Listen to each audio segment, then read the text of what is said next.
Hello students, welcome back to your favorite channel Learning Point by Sunrise Academy. Here I am back with a new video, and today's video consists of a chapter that is from standard 9th unit 1 1.5 the necklace, and this chapter basically has two parts, that is part 1 and part 2.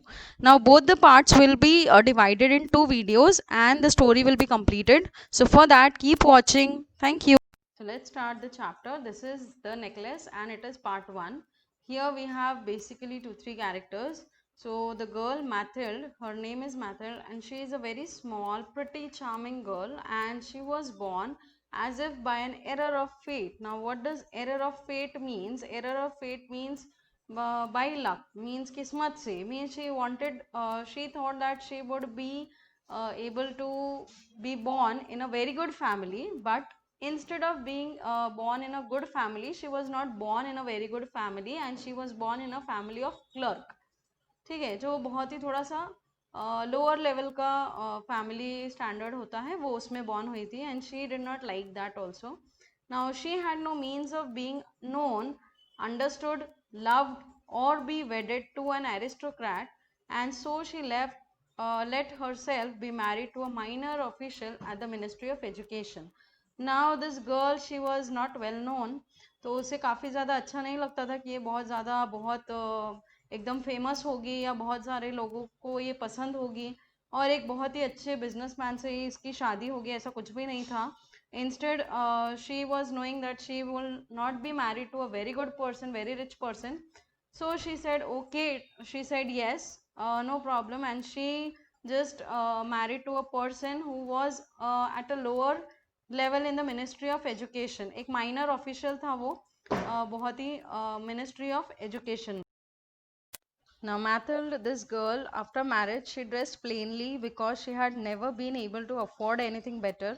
अब देखिए जो minor official होंगे, they have less payment, less income, and so she was never able to afford big expensive things, expensive dresses and all, and so she used to dress plainly, and she suffered endlessly, feeling that she was entitled to all the luxuries of the life. Now this girl, she felt that she was not of this kind of life which she expected every time. तो इसकी जो expectations थी वो बहुत ज़्यादा थी, इसे एक लग्जरियस लाइफ चाहिए थी और इसे लगता था कि ये बहुत ज़्यादा फेट है उसका, अगेंस्ट है उसकी लाइफ में, कि उसे एक बहुत ही अच्छी लाइफ चाहिए थी, होनी चाहिए थी, मिलनी चाहिए थी, बट उतनी अच्छी नहीं मिल रही है. She suffered because of her shabby, poorly furnished house. All these things that another woman of her class would not even have noticed tormented her and made her resentful. She dreamed of a grand palatial mansion with vast rooms and inviting smaller rooms perfumed for afternoon chats with close friends. Now what does this mean? सबसे पहले तो मैं आपको meaning बता देती हूँ. Tormented means meaning होता है उसका experiencing severe physical or mental suffering. Now resentful means expressing bitterness, and palatial means it is a palace, इतना बड़ा घर जो एक palace को resemble करता है, उसके जैसा दिखता है. Then mansion means a large impressive house. तो ये जो लड़की थी उसे लगता था कि वो बहुत ही ज़्यादा shabby रहती है, she has poor furnished house, and so the girls who were of her class, they never ever noticed also all these things, और इन लोगों ने कभी सीवियर फिजिकल या मेंटल सफरिंग भी नहीं की, इन्होंने कोई ऐसा एक्सपीरियंस नहीं किया हुआ है, ना ही इन लोगों को कुछ बिटरनेस एक्सप्रेस करने की ज़रूरत पड़ती थी, बट शी हैड टू. और ये सब चीज़ों की वजह से वो सफ़र कर रही थी, ऐसा उसे फील होता था. उसने जो ड्रीम किया था दैट वाज समथिंग, जो एक बड़ा घर हो, बड़ा मैंशन हो, एक पैलेस के जैसा हो, घर हो, वहाँ पे शाम में, इवनिंग मतलब आफ्टरनून में उसके फ्रेंड्स आए और एक रूम हो जहाँ पे बहुत ही अच्छी परफ्यूम की स्मेल आ रही हो. जैसे मोस्टली कोई अच्छे जैसे हम लोग बोलेंगे बहुत ही अच्छे कोई घर में जो रहते हैं, जैसे कोई राजा महाराजा उनके घर में रहते हैं, एक सेपरेट रूम होता है, वहाँ पे कोई भी जो गेस्ट होंगे वो आएंगे, बहुत ही अच्छा परफ्यूम्ड रूम रहेगा उनके सामने, बहुत बड़ा घर रहेगा, वैसे टाइप का घर इसने बहुत अच्छे से ड्रीम किया हुआ था, बट ये ऐसा कुछ भी नहीं था जो उसे मिल. Further, she did not have any rich dresses, no jewels, nothing, and there were the only things she loved. तो जो चीज़ें उसे पसंद थी सिर्फ वही थी, ऐसा नहीं था कुछ भी, बट ना ही उसके पास कोई रिच ड्रेसेस थे, ना ज्वेलरी थी, ना कुछ. ऐसा उसे लगता था. And she wanted so much to charm and to be envied also and to be sought of. मतलब उसे ऐसा लगता था कि उसके पास में बहुत कुछ होना चाहिए था, बहुत सारे रिच ज्वेलरीज, ड्रेसेस, सब कुछ होना चाहिए था, but now she did not have all these things. Mathilde, she had a rich friend. He was a former schoolmate at the convent, whom she avoided visiting because afterwards she would weep with regret and despair and misery also, and she used to feel that she did not have all these things which her friend he had. One evening, her husband he came home with an air of triumph. Air of triumph means very happiness, and he was holding a large envelope in his hand. Now he said to his wife, "Look," he said, "here's something for you." तो जो husband है वो method को बोलता है कि देखो मेरे पास तुम्हारे लिए कुछ है. There's something for you. Look at it. Now there was an envelope, and this Mathilde she torn open the paper and drew out a card on which it was printed the words. तो एक invitation card था, उसके ऊपर कुछ words printed थे जो नीचे दिए हुए हैं, like the minister of education and madam George's Raponneau request the pleasure of Mr. M stands for Monsieur. Monsieur is the name of her husband, and MME is a short form of Madam in French. Okay, so Monsieur and Madame Lucille's company at the ministry on the evening of Monday, January 18th. तो ये उसके ऊपर में print था, and this was an invitation. They were called on Monday evening on January 18th. Okay, and instead of being delighted as her husband had hoped, she threw the invitation on the table resentfully and muttered. Now usually क्या होता है, जब भी कोई invitation आता है या किसी के लिए कुछ लाते हैं तो वो बहुत खुशी की चीज़ होती है, हमें देख के अच्छा लगता है. But this wife method, this girl, she did not feel very good, and उसके हस्बैंड को लगा था कि वो देख के बहुत ही खुश होगी, लेकिन इसने वो पूरा इन्विटेशन ही फेंक दिया, वो कार्ड ही फेंक दिया, और इसने कुछ मटरिंग स्टार्ट कर दी. Muttering means to blabber something, जैसे मुंह के मुंह में कुछ बोलना. And she started saying, what do you want me to do with that, and what do you expect me to wear if I go there. तो इसे बहुत गुस्सा आ रहा था और इसे लग रहा था कि इसका हस्बैंड क्या चाहता है. वो अपने हस्बैंड को पूछने लगी कि what do you want me to do, कि तुम मेरे से क्या एक्सपेक्ट करते हो कि मैंने वहां जाने के लिए क्या पहनना चाहिए. I don't have any good dresses, no luxury dresses, I don't have anything, so what should I wear, what do you think. Now seeing this, he did not thought of that. अभी कोई भी husband अपनी wife से ऐसे कोई reaction की expectation नहीं रखता है, and so he also did not expected this kind of expression from his wife, and he started stammering. He said, "Why the dress you go to the theater in? It seems very nice to me." मतलब जो dress तुम theater जाते वक्त पहनते हो मुझे काफी अच्छा लगता है. But he stopped, stunted, distressed to see his wife crying. Now this wife, she started crying, and the husband feels, what happened to you, like why are you crying, is there any some important reason. And he says, what's the matter, why are you crying, let's see Mathilde, how much would a suitable dress cost. तो ये एक general husband के जैसे उसे पूछ रहा था कि ओके नो प्रॉब्लम, क्या है, सिर्फ ड्रेस का ही है तो okay, what a suitable dress would cost. तो एक अच्छी ड्रेस लेने के लिए कितना ज्यादा कॉस्ट होगा, can you tell me most of the time. So she thought of a moment. अभी जो wife थी Mathilde, she was actually very happy inside, but she was not showing it on the face. She was pretending like okay, थोड़ा बहुत ज़्यादा cost नहीं होगा, computing the cost and all, and also wondering what amount she could ask for without an immediate refusal. तो ये एक ऐसी wife थी जो अंदर ही अंदर काफी खुश हो रही थी, बट ऊपर फेस पे नहीं दिखा रही थी. And she was thinking of how much should I ask my husband, कि वो बिना मना करे एक बार में हाँ बोल दे, and I could go and have my dress, I could buy the dress. Now at last she answered hesitantly, और लास्टली ये थोड़ी देर सोच के कुछ एक आंसर दे देती है, थोड़ा सा सोच सोच के आंसर दे रही थी. I don't know exactly, but I think I could do it with 400 Francis. तो वो हस्बैंड ने कितने पैसे जमा किए हैं या कुछ भी जो भी है उसकी वाइफ को पता होता है.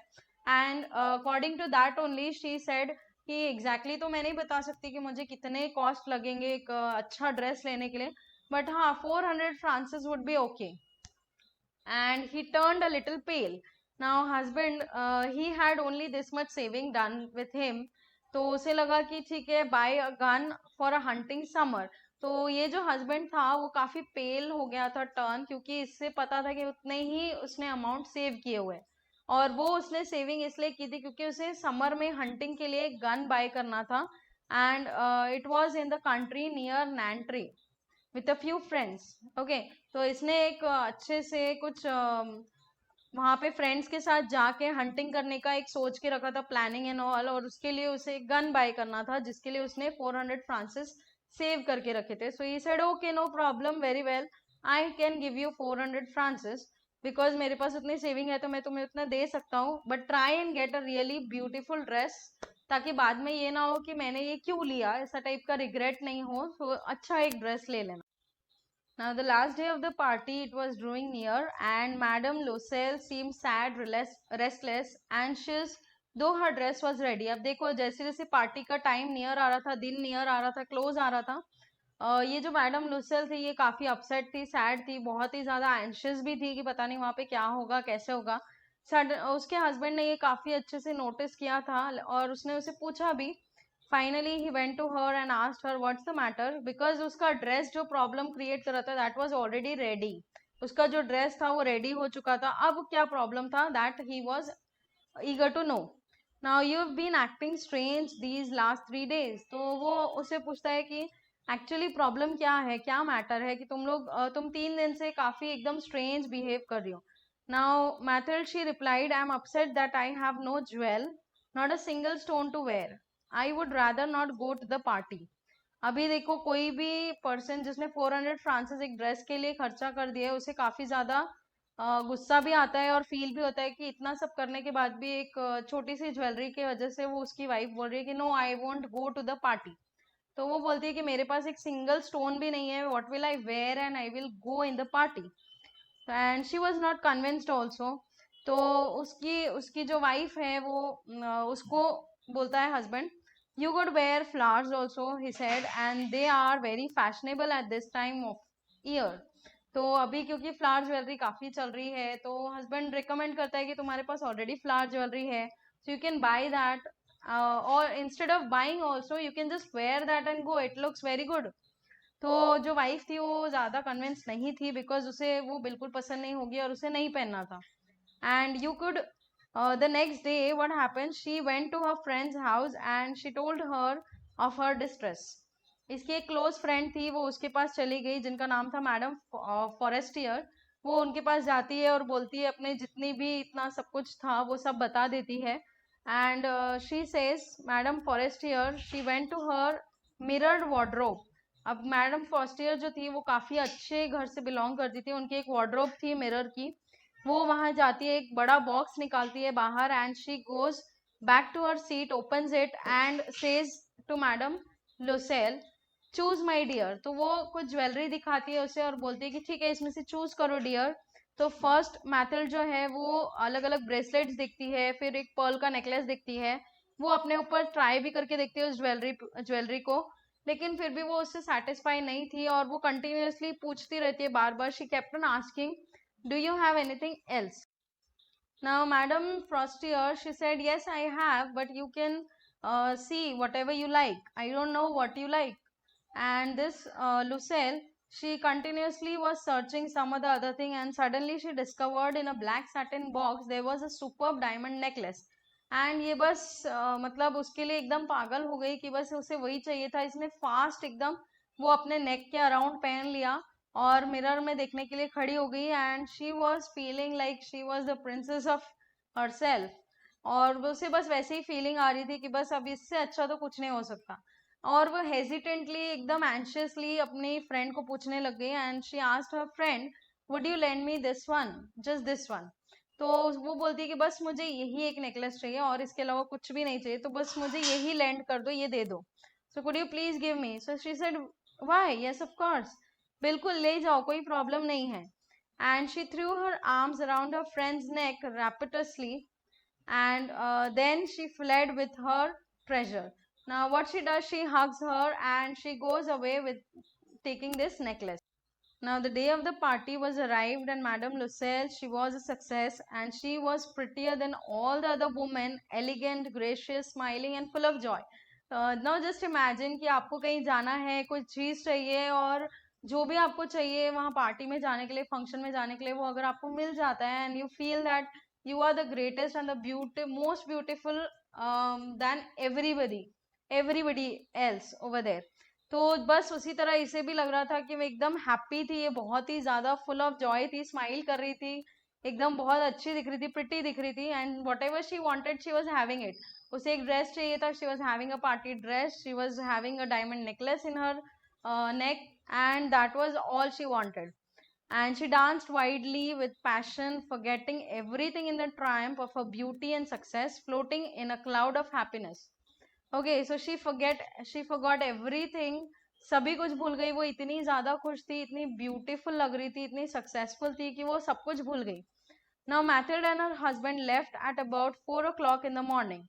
तो पार्टी हो गई थी, पार्टी होने के बाद मैथिल्ड और उसके हस्बैंड 4 o'clock मॉर्निंग में वो लोग वहां से निकल गए थे पार्टी से। And when they were finally in the street they could not find a cab. तो ऑब्वियस है, मॉर्निंग 4 o'clock इतनी रात में कोई भी स्ट्रीट पे कहीं भी कैब्स वगैरह नहीं मिलती है, auto rickshaw, cabs, nothing. They did not find anybody over there and they walk down toward the Seine till they found one. तो जब तक उन्हें एक कैब नहीं मिल जाती, वो तब तक बस वॉक कर रहे थे वो स्ट्रीट से, and they were dropped off at their door in the rue des Martyrs, and sadly it was all over for her. तो सडनली जिसके लिए वो इतना प्रिपेयर कर रही थी, फाइनली वो डे भी आ गया, खत्म हो गया, that night was all over, and they reached home back at the door they were left and dropped off, and that cab it went away. Now in front of the mirror she took a final look at herself in all her glory. तो lastly जब वो घर में जाती है तो आईने के सामने खड़े होके वो अपने आप को एक लास्ट टाइम देख रही थी, खुश होके, ताकि वो ड्रेस और वो ज्वेलरी के साथ वो अपने आप को एक लास्ट टाइम देख सके। And suddenly she uttered a cry, इस जोर से चिल्लाती है, and her husband he was just what happened in this kind of situation, what happened, she no longer had the necklace round her neck. तो इतना जोर से जो वो चिल्लाती है तो कुछ हुआ ऐसा समझ के उसका हस्बैंड वापस आता है और उसके पास में, और उसे पूछता है what happened, why did you shout. तो जो वाइफ है Mathilde, she says that my necklace is lost somewhere, I can not find my necklace. And बस उसी टाइम से she turn towards him in panic stricken, I have no longer have Madam Fostier's necklace. तो बस यहीं पे ये एकदम थोड़ा सा ट्विस्ट आ जाता है स्टोरी में, एंड जो पार्ट 1 है that is only up till here, and he stood up distraught, what, how, and that's impossible. बस यही वर्ड्स थे जो लास्ट में मैथिल के हस्बैंड के मुंह से निकल पाए थे। इसके अलावा यहाँ पे पार्ट 1 खत्म हो जाता है, and this it leaves as a suspense कि part 2 में क्या होता है। So for knowing what happens in the part 2, I'll continue with the video. So you can stay tuned, subscribe my channel if you are new, and be there for watching what happens next in this chapter. Thank you, and keep watching. Stay home, keep learning with me. Thank you.